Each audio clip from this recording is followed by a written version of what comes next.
And my dear friends, today on July 28, people across the globe come together to observe World Nature Conservation Day.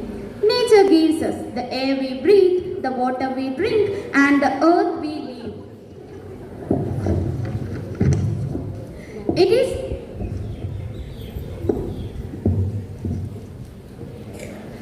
just in the earth we walk upon. It is our lifeline. Today reminds us that small everyday choices can help us protect our Mother Earth for generations to come. Today, begin this morning on a serene and auspicious note. Let us invoke the Almighty's presence and seek blessing for the wisdom to honor and protect our planet. I now invite the school choir to the stage for the prayer. As we take a single positive thought can inspire us a lifetime of meaningful action. To share a thought that reflects our duty towards conservation, I invite Aradhya PS to the stage. Provides enough to satisfy every man's needs, but not every man's greed. This thought means that the earth is our mother, who provided us with everything we need, and it is our duty to protect our mother planet against all exploitation. I repeat my thought once again. The earth provides enough to satisfy every man's need, but not every man's greed. By Mahatma Gandhi. Thank you. Have a nice day. In action, let us stay informed about what is happening in our environment both near and far. I now invite Tanmaya SM to present a special nature and environmental news. അഡിനോസിയാഡം ഒമാനൻസിസ് ലോകത്താദ്യമായി പുതിയ സസ്യവർഗത്തെ ഒമാനിൽ കണ്ടെത്തി. Muscat ആഗോള സസ്യശാസ്ത്ര പട്ടികയിൽ ഇതുവരെ രേഖപ്പെടുത്താത്ത പുതിയൊരു വർഗത്തെ ഒമാനിൽ കണ്ടെത്തി. Sultan Qaboos സർവകലാശാലയിലെ ശാസ്ത്ര കോളേജിന് കീഴിലെ ലൈഫ് സയൻസ് യൂണിറ്റാണ് ലോകത്തിൽ ആദ്യമായി ഈ സസ്യം കണ്ടെത്തിയതായി പ്രഖ്യാപിച്ചത്. വിരുന്നുകാരനായി എത്തി വിനയായി എരണ്ടകൾ, സംരക്ഷിത പറവകൾക്ക് മുന്നിൽ നിസ്സഹായരായ കർഷകർ. എരണ്ടക്കൂട്ടം മുളച്ചു വരുന്ന ഞാറുകൾ ഭക്ഷണമാക്കുന്നത് പൊക്കാളി കൃഷിക്കാർക്ക് ഭീഷണിയാകുന്നു. പൂർണ്ണമായും ജൈവ രീതിയിലുള്ള ഈ കൃഷി എരണ്ടകൾ വരുത്തുന്ന നാശനഷ്ടം കർഷകർക്ക് വലിയ തോതിൽ സാമ്പത്തിക നഷ്ടം ഉണ്ടാക്കുന്നു. പല പാടങ്ങളിലും വീണ്ടും വിത്തുപാകേണ്ടി വരികയോ കൃഷി ഉപേക്ഷിക്കേണ്ട അവസ്ഥയിലുമാണ് കർഷകർ. ജയിലുകളിലെ സുരക്ഷയ്ക്കായി മുതലകൾ. പുതിയ പദ്ധതി നടപ്പാക്കാനൊരുങ്ങി ഇസ്രായേൽ. തെക്കൻ ഇസ്രായേൽ ജയിലിലെ കെറ്റ്സിയോട്ട് ജയിലിന് ചുറ്റുമായിരിക്കും മുതലകളെ ആദ്യഘട്ടത്തിൽ വിന്യസിക്കുക. ഹമാസ് പോരാളികൾ ഉൾപ്പെടെയുള്ള നിരവധി തടവുകാരെ പാർപ്പിച്ചിരിക്കുന്ന രാജ്യത്തെ പ്രധാന ജയിലുകളിൽ ഒന്നാണിത്. നീലക്കുറിഞ്ഞികൾ പൂത്തു തുടങ്ങി. തിരക്കൊഴിവാക്കാൻ ഓൺലൈൻ ബുക്കിംഗ്. നീലക്കുറിഞ്ഞികൾ കൂട്ടത്തോടെ പൂത്തു നിൽക്കുന്നത് കാണാൻ വീണ്ടും അവസരം. 12 വർഷത്തിലൊരിക്കലാണ് നീലക്കുറിഞ്ഞി പൂക്കുന്നത്. ചൊക്രമുടി, മീശപ്പുലിമല, എടലുമേട്, സെവൻ മല എന്നിവിടങ്ങളിലാണ് നീലക്കുറിഞ്ഞി പൂത്തു തുടങ്ങിയിരിക്കുന്നത്. സെപ്റ്റംബർ ഒക്ടോബർ മാസത്തിൽ പൂക്കൾ പൂർണ്ണമായും വിരിയും. ഇരവികുളം ദേശീയോദ്യാനത്തിന് പുറത്തുള്ള ഭാഗങ്ങളിലാണ് ഈ വർഷം നീലക്കുറിഞ്ഞി പൂക്കുന്നത്. നീലക്കുറിഞ്ഞി കാണാനായി വൻതോതിൽ വിനോദസഞ്ചാരികൾ എത്താൻ സാധ്യതയുള്ളതിനാൽ ജില്ലാ ഭരണകൂടം തയ്യാറെടുപ്പുകൾ നടത്തിയിട്ടുണ്ട്.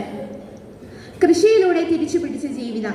2019 ക്യാൻസർ രോഗം ബാധിച്ച രാജു ദിവാകരൻ എന്ന കർഷകൻ കൃഷിയിലൂടെയാണ് തന്റെ ജീവിതം തിരിച്ചുപിടിച്ചത്. കൃഷിക്ക് അനുയോജ്യമല്ലെന്ന് കരുതിയ ഭൂമിയിൽ ശാസ്ത്രീയമായ രീതിയിൽ ഏലകൃഷി ആരംഭിച്ച് ഇന്ന് അദ്ദേഹം അത് 4.5 ഏക്കറിലേക്ക് വ്യാപിപ്പിച്ചു. ലോകത്തൊരേ ഒരു മരം. കാവിലിപ്പയുടെ തൈകളുമായി പാലോട് ബൊട്ടാണിക്കൽ ഗാർഡൻ. ലോകത്ത് അവശേഷിക്കുന്ന ഒരേ ഒരു കാവിലിപ്പയിൽ നിന്നും തൈകൾ ഉൽപ്പാദിപ്പിച്ച് Palode Jawaharlal Nehru tropical botanical garden.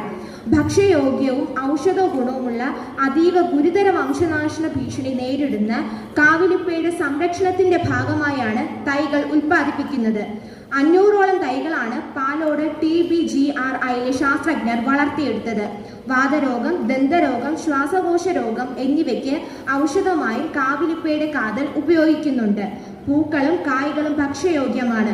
187 വർഷങ്ങൾക്ക് ശേഷം കൊല്ലം ജില്ലയിലെ പരവൂർ കൂനയിൽ ആയിരവല്ലിക്കാവിൽ 2020 കണ്ടെത്തിയ വൃക്ഷത്തിൽ നിന്നാണ് വിത്തുകൾ ശേഖരിക്കുന്നത്. നന്ദി.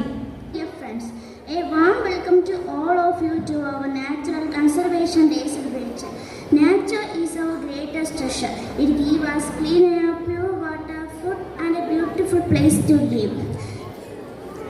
Today students, we celebrate nature and remind ourselves of our responsibility to protect it. To begin this meaningful program, I warmly invite RHPB to deliver the welcome speech. Good morning everyone. My name is Arush. Today I will speak about World Nature Conservation Day. World Nature Conservation Day is celebrated on 28 July every year. It remembers us to protect nature and our environment. But today many trees are being cut down and animals are in danger. We must save water, plant trees and keep our earth clean. We should save electricity or polluting water. Nature gives us life, so we care for it. Let us promise to protect our beautiful nature. Together, we can make a better and greener world. Thank you and have a nice day. Thank you for those impressive words. Now let us enjoy a beautiful song that celebrates the beauty of nature and remind ourselves of our care for our environment. I warmly invite the members of Gandhi House to the stage to present their song.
What a wonderful performance. Thank you for that melodious presentation. Next, let us welcome our talented dancers who will impress the beauty and harmony of nature through dance.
Thank you to our wonderful dancers for their energetic performance.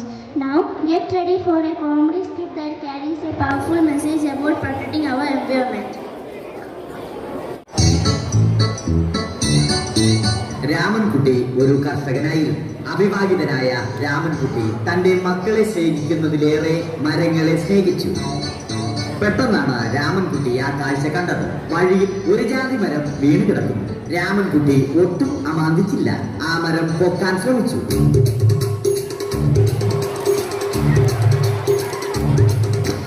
നടക്കുന്നില്ല. പിന്നെയും പിന്നെയും പൊക്കാൻ ശ്രമിച്ചു.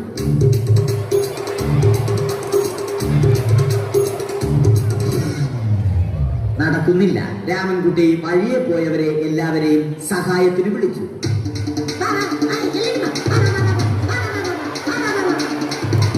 ആരും വന്നില്ല. അവസാനം കുടുംബശ്രീ യൂണിറ്റിൽ തൊഴിലുറപ്പിന് പോകുന്ന പെണ്ണുങ്ങളെ സഹായത്തിന് വിളിച്ചു.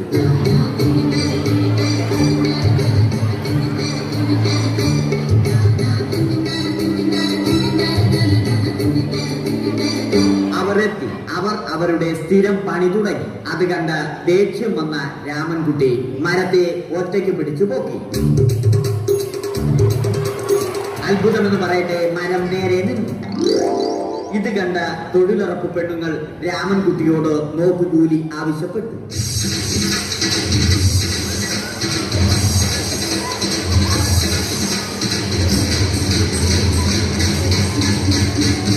പോക്കറ്റില്ലാത്ത ബനിയൻ ധരിച്ച രാമൻകുട്ടിയുടെ പോക്കറ്റ് വരെ കീറിയിട്ടാണ് പെണ്ണുങ്ങൾ പോയത്.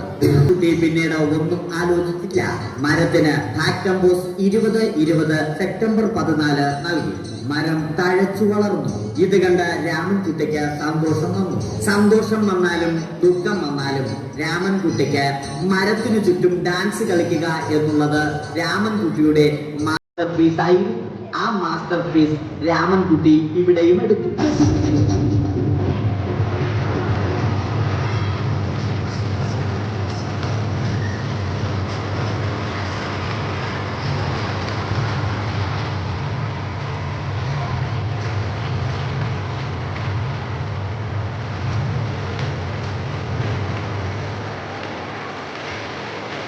രാമൻകുട്ടി ദൈവത്തോടായി പ്രാർത്ഥിച്ചു.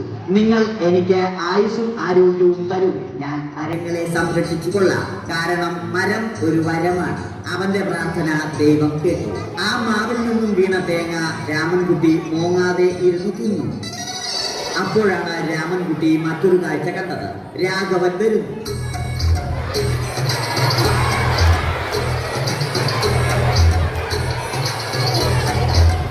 മരം മുറിക്കൽ ഹോബിയാക്കിയ, അതിലുപരി ജോലിയാക്കിയ രാഘവൻ മരങ്ങളുടെ ശത്രുവൻ. മരങ്ങൾ മുറിച്ച് ഫർണിച്ചർ പണിയുന്നത് തെറ്റൽ.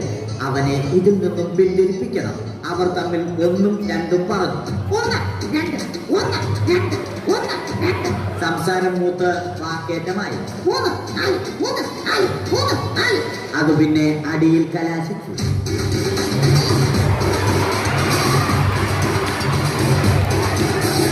നല്ല മനസ്സിന് ഉടമയായ രാമൻകുട്ടി കംപ്ലീറ്റ് അടിയും വാരിക്കൂട്ടി. ഒടുവിൽ രാമൻകുട്ടി സർവ്വധൈര്യവും സംഭരിച്ച് രാഘവനോടായി അലറി. മനസ്സലിഞ്ഞ രാഘവൻ രാമൻകുട്ടിയെ അരികിൽ വിളിച്ചു. കൈവാക്കിന് കിട്ടിയ രാമൻകുട്ടിയെ രാഘവൻ ഒട്ടിറൊട്ടിയാക്കി മരത്തിലൊട്ടിച്ചു.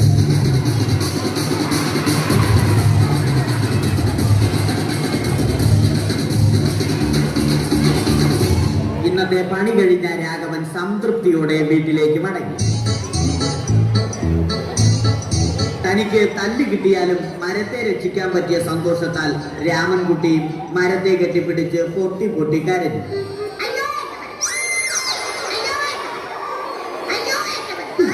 കാരണം മരം ഒരു വരമാണ്. കെട്ടിപ്പിടിക്കൽ ഏറ്റുവാങ്ങിയ മരം നാണം കൊണ്ട് ചില്ലകൾ താഴ്ത്തി. മരത്തെ രക്ഷിച്ച ക്ഷീണത്തിൽ രാമൻകുട്ടി മരച്ചുവട്ടിലിരുന്ന് ഉറങ്ങിപ്പോയി. പെട്ടെന്നാണ് അത് സംഭവിച്ചത്. പ്രകൃതി അതിന്റെ തനി ഗുണം കാണിച്ചു തുടങ്ങി. മഴയും കാറ്റും ഇടിയും വന്നു. അതോടൊപ്പം കോളും വന്നു. കോളെടുത്ത് രാമൻകുട്ടി പറഞ്ഞു. കോൾ കട്ടായി. രാമൻകുട്ടി ദൈവത്തോടായി പറഞ്ഞു. കാറ്റും മഴയും അതൊന്നും ചെവിക്കൊണ്ടില്ല. രാമൻകുട്ടിയുടെ മരം ആടി ഉലഞ്ഞു. രാമൻകുട്ടി ദൈവത്തോടായി വീണ്ടും പറഞ്ഞു, മരം ഒരു വരമാണ്, മരത്തെ ഒന്നും ചെയ്യരുത്. വരം കിട്ടിയതുപോലെ രാമൻകുട്ടി തന്റെ ചൂണ്ടുവിരൽ കൊണ്ട് മരത്തെ താങ്ങി നിർത്തി. ചൂണ്ടുവിരൽ വളഞ്ഞ് ചൂണ്ട പോലെയായി. ഇനി മീൻ പിടിക്കാൻ കൊള്ളാം. അവസാനം സംഭവിക്കേണ്ടത് സംഭവിച്ചു. രാമൻകുട്ടി അടിയിലും മരം മുകളിലും. അന്ത്യശ്വാസം വലിക്കുന്നതിനു മുമ്പ് രാമൻകുട്ടി ദൈവത്തോടായി ഇങ്ങനെ പറഞ്ഞു, എന്റെ